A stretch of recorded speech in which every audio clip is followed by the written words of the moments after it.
zoom out now. In urban areas and big cities, noise pollution has reached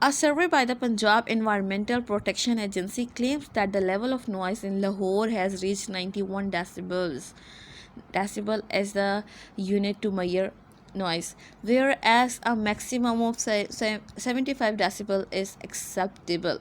This means that the mental and physical health of so many people is already at risk.